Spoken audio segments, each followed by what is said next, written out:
Hello, मेरे प्यारे students, and welcome back. I know your exams are just around the corner, and I've heard from some of you that this financial analysis chapter, it can be a little tricky, right? But don't you worry one bit. Today, we're going to learn a couple of simple detective tricks that'll make this chapter feel like an absolute breeze. You know, when you first look at a company's financial statements, it can feel like you're just drowning in a sea of numbers, isn't it? All those lakhs and crores. But just think of these statements as a company's annual report card. Our job is simply to learn how to read that report card properly. And I promise you, it's way easier than it looks. In just the next few minutes, we're going to focus on the two most important tools you need for your exam, and we'll even solve a problem together. Ready? Okay, let's dive right in. So first things first, what is this financial analysis anyway? Well, imagine you're a detective, a jasus. Your mission is to look at all the clues, which are the numbers in the financial reports, to figure out if a company is strong and healthy or if it's got some problems. It's really all about understanding a company's strengths and weaknesses. Now, here's the proper textbook definition, but in simple words, it's just the process of studying the company's report card to make smart decisions. You know, is the company getting an A+? Can it do better? This analysis helps us answer these questions and maybe even predict the future a little bit. To do this detective work, you need a special toolkit. Just like a doctor has a stethoscope and a thermometer to check a patient's health, we have our own special tools to check a company's financial health. In your toolkit, you'll find a few things, like ratio analysis and cash flow analysis. But for your upcoming exams, bacha, the two most important tools are comparative statements and common size statements. Honestly, if you master these two, you are in a very, very good position. So today, we'll focus only on them. Okay, let's grab our first tool from the kit, comparative statements. The name itself gives us a huge clue. Comparative means, well, comparing. Here, we compare a company's numbers side by side across different years, like say 2016 and 2017. This is also called horizontal analysis. Just think of reading from left to right, across time. So, the big question is, how do we actually make one of these things? Is it difficult? Not at all. It's much simpler than you think. Let's break it down. There are just 3 simple steps. First, you put the numbers for the 2 years next to each other. Second, you find the difference between them, which we call the absolute change. And third, you just calculate the percentage change. That's it. Chalo, let's try it with a real problem.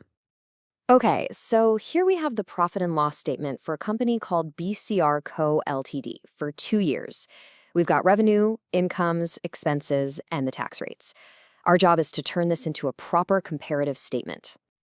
And ta-da! Here's the solution. Now, this is where the detective work gets really interesting.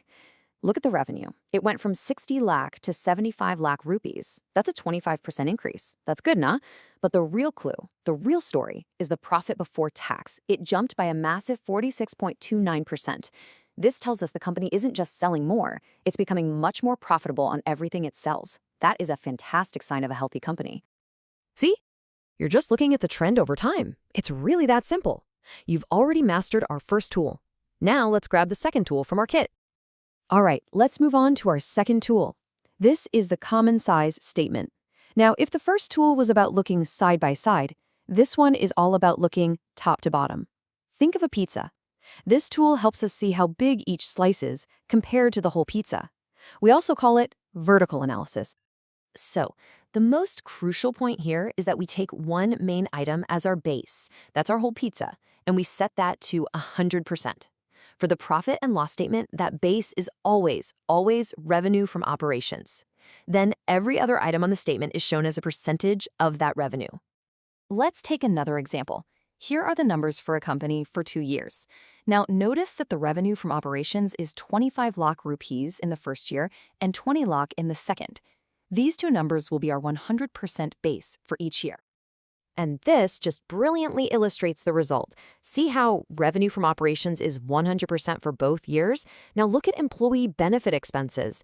In the first year, it was 33% of the revenue, but in the second year, it dropped all the way to 22.5%.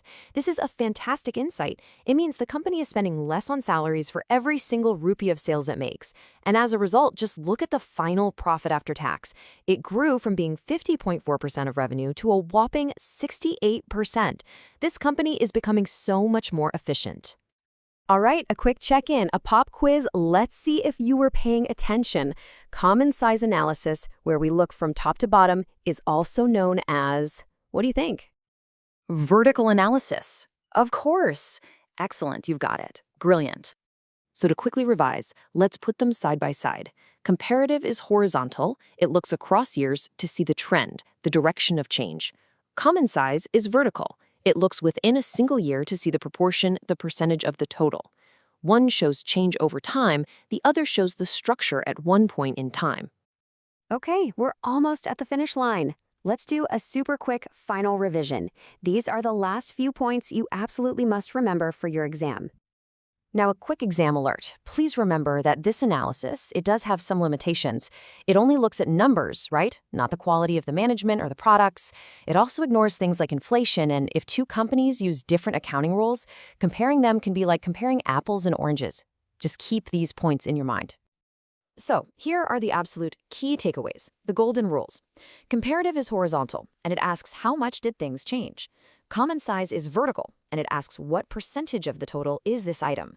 And both are simply tools for you, the detective, to check up on a company's health. You have done so well. In just these past few minutes, you've learned the very core of this chapter. You understand the main tools and, more importantly, how to use them. You are absolutely ready for your exams. I am so proud of you. And to end, here's a little thought for you. Now that you are a financial analyst, a jasus, if I give you a company's report card, what is the very first thing you would check to see if it's healthy? Think about it. All the very best for your exams, Beta. You are going to do fantastically well. You will rock it.